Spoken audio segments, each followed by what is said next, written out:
नमस्कार, मैं हूं Amod Srivastava. Amazing thought, amazing message, amazing information की दिशा में आज एक कदम और आगे। आज की इस कहानी का शीर्षक है मधुर व्यवहार। आपको ये मेरा वीडियो अच्छा लगे तो लाइक करें, शेयर करें और लाल बटन दबाकर सब्सक्राइब अवश्य करें। साथ ही बेल आइकन दबाना बिल्कुल ना भूलें। आज के इस कहानी का शीर्षक मधुर व्यवहार। एक राजा था, उसने एक सपना देखा। सपने में उसने एक परोपकारी साधु कह रहा था कि बेटा, कल रात को तुम्हें एक विषैला सांप काटेगा और उसके काटने से तुम्हारी मृत्यु हो जाएगी। वह सर्प अमुक पेड़ की जड़ में रहता है, वह तुमसे पूर्व जन्म की शत्रुता का बदला लेना चाहता है। सुबह हुई, राजा सोकर उठा और अपने सपने की बात, अपनी आत्मरक्षा के लिए क्या उपाय करना चाहिए यही सोचने लगा। इसे लेकर विचार करने लगा। सोचते सोचते राजा इस निर्णय पर पहुंचा कि मधुर व्यवहार से बढ़कर शत्रु को जीतने वाला और कोई हथियार, यंत्र, साधन इस पृथ्वी पर नहीं है। मधुर व्यवहार ही सबसे बड़ा अस्त्र और शस्त्र ही है। उसने सर्प के साथ मधुर व्यवहार करने, उसका मन बदल लेने का मन में निश्चय ही कर लिया। और शाम होते ही राजा ने उस पेड़ की जड़ से लेकर अपनी शैया तक फूलों का बिछौना बिछवा दिया। सुगंधित जलों का छिड़काव करवाया।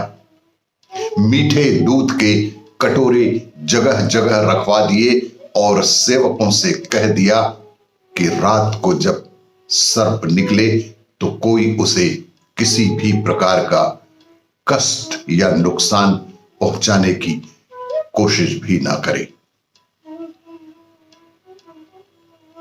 रात को सांप अपनी बामी से बाहर निकला और राजा के महल की तरफ चलने लगा।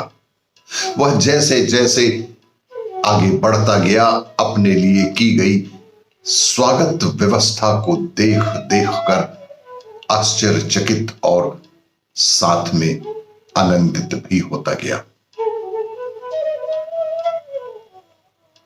कोमल से कोमल बिछौने पर लेटता हुआ, मन भावनी सुगंध का रसास्वादन करता हुआ, जगह जगह पर रखे मीठा दूध को पीता हुआ आगे बढ़ता चला गया। इस तरह क्रोध के स्थान पर उस विषैले सर्प के मन में संतोष और प्रसन्नता का भाव बढ़ने लगा। जैसे जैसे वह आगे चलता गया, वैसे ही वैसे उसका क्रोध भी मन से कम होता गया। राजमहल में जब वह प्रवेश करने लगा तो देखा कि प्रहरी और द्वारपाल सशस्त्र खड़े हैं, परंतु उसे जरा भी हानि पहुंचाने की चेष्टा नहीं करते। किसी ने भी उस विषैले सर्प को रोकने टोकने की जहमत नहीं पाली। राजा के आदेशानुसार ही वे साधारण रहे। यह असाधारण सी लगने वाले दृश्य देखकर सांप के मन में गुस्से के स्थान पर स्नेह उमड़ आया। सद्व्यवहार, नम्रता, मधुरता के जादू से उसे मंत्र मुग्ध ही कर दिया था। कहां तो वह राजा को काटने चला था, परंतु अब उसके लिए अपना कार्य लगभग असंभव सा हो गया।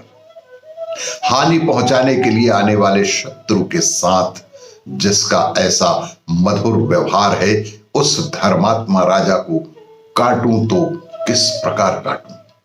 यही उहापोस में सांप विचलित हो गया। यह प्रश्न के चलते वह दुविधा में पड़ गया। राजा के पलंग तक जाने तक सांप का निश्चय पूरी तरह से ही बदल गया।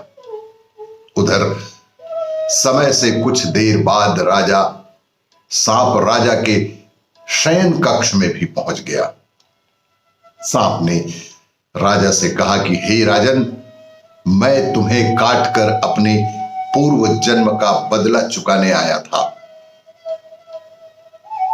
परंतु तुम्हारे सौजन्य और सद्व्यवहार ने मुझे परास्त ही कर दिया, मेरे गुस्से को बिल्कुल शांत ही कर दिया। अब मैं तुम्हारा शत्रु नहीं बल्कि मित्र बन गया हूं। मित्रता के उपहार स्वरूप अपनी यह बहुमूल्य मणि मैं तुम्हें आज सादर समर्पित कर रहा हूं। लो, इसे अपने पास रखो। और इतना कहकर और मणि राजा के सामने रखकर वह विषैला सांप प्रसन्नता के साथ वापस चला गया। यही जीवन में मधुर व्यवहार का जादू है। आपको ये मेरा वीडियो अच्छा लगे तो लाइक करें, शेयर करें और सब्सक्राइब अवश्य करें। धन्यवाद।